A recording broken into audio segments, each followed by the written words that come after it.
अंत अब काफी करीब है। पर जो वेव वॉकर होती है वो स्टॉर्म से निकल जाती है और अगले दिन जनवरी 6 को जो विंड स्पीड होती है वो भी धीरे होने लग जाती है।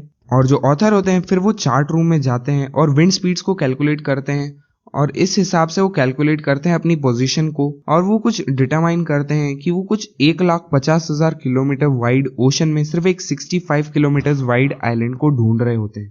तभी जब वो ये सब काम कर रहे होते हैं तभी उनकी बेटी सुजैन उस रूम में आती है। उनके जो सर पर जो चोट लगी थी वो काफी ज्यादा बुरी तरीके से सूज चुकी होती है और उनकी जो आंखें होती है वो बहुत ही छोटी हो चुकी होती है उस बम्प के कारण जो सुजैन के सर पर था। और इस हालत में भी सुजैन अपने पापा को एक कार्ड देती है जिसमें कुछ कैरिकेचर्स बने होते हैं उनके और उनकी वाइफ मैरी के। और सुजैन कहती है कि इसमें कुछ फनी पीपल हैं और इन्हें देखकर मुझे तो बहुत हंसी आई है, क्या आप भी इसे देखकर हंस रहे हो। साथ ही में अंदर एक मैसेज होता है कि वो उन दोनों को काफी प्यार करती है और वो उन्हें थैंक्स कहना चाहती है और वो ये भी उसमें लिखती है कि उन्हें हमेशा बेस्ट के लिए ही होप करना चाहिए और किसी तरीके से वो इस सिचुएशन से बाहर निकल जाएंगे। तभी जो ऑथर होते हैं वो अपने कैलकुलेशंस को चेक करते हैं, फिर उसे रीचेक करते हैं और उस टाइम पर इन सभी कैलकुलेशंस को करते टाइम वो अपने स्पेयर कंपास को यूज कर रहे होते हैं क्योंकि उनका जो मेन कंपास होता है वो खो गया होता है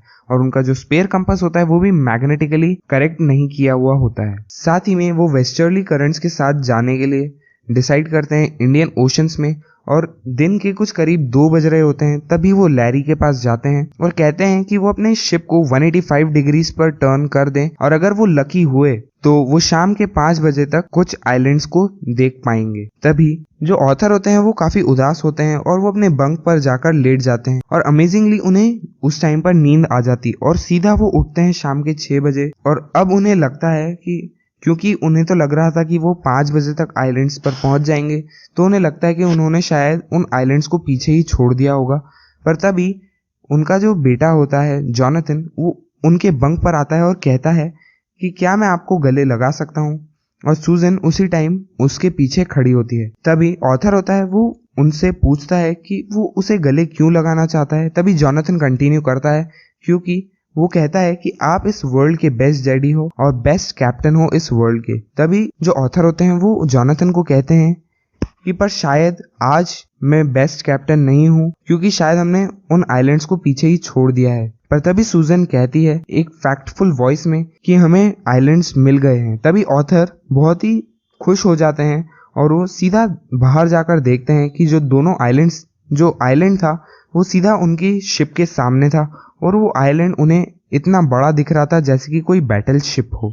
और उस टाइम उन्हें सिर्फ एक आउटलाइन दिख रही थी एल एम्स्टरडैम की जो कि एक वॉल्केनिक रॉक का एक छोटा सा पीस है और उस पर बहुत ही थोड़ी सी वेजिटेशन भी थी। पर क्योंकि वो इतने टाइम से उस ओशन में ही घूम रहे थे और इतने टाइम बाद वो किसी लैंड के पीस को देखते हैं तो वो उसे सबसे ब्यूटीफुल आइलैंड लगता है इस वर्ल्ड का। तो उस रात वो ऑफशोर ही रुकते हैं और अगले दिन सुबह वो उस आइलैंड पर उतरते हैं। तभी उस आइलैंड के पूरे 28 इनहैबिटेंट्स उन्हें हेल्प करते हैं शोर पर आने के लिए। जब ऑथर अपने पैरों के नीचे इतने टाइम बाद जमीन को देखते हैं तो उनके जो थॉट्स थे वो पूरी तरीके से लैरी हर्ब से भर जाते हैं और वो उनके बारे में सोचते हैं कि ऐसी सिचुएशंस में भी, ऐसी स्ट्रेसफुल सिचुएशंस में भी वो इतने चीयरफुल और ऑप्टिमिस्टिक रहे।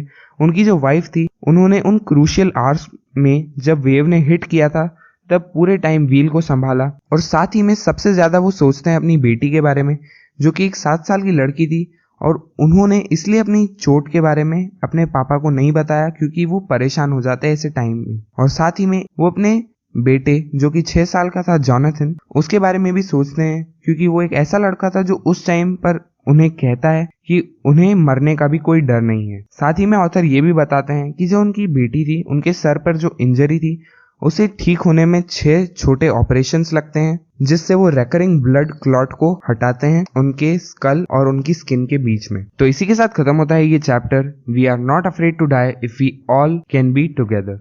तो अगर आपको ये वीडियो पसंद आया हो तो प्लीज इस वीडियो को लाइक करें और अगर आप ऐसी वीडियोस को देखते रहना चाहते हैं तो इस चैनल को सब्सक्राइब करें। अब मैं आपसे मिलता हूँ अगली वीडियो में। Thank you.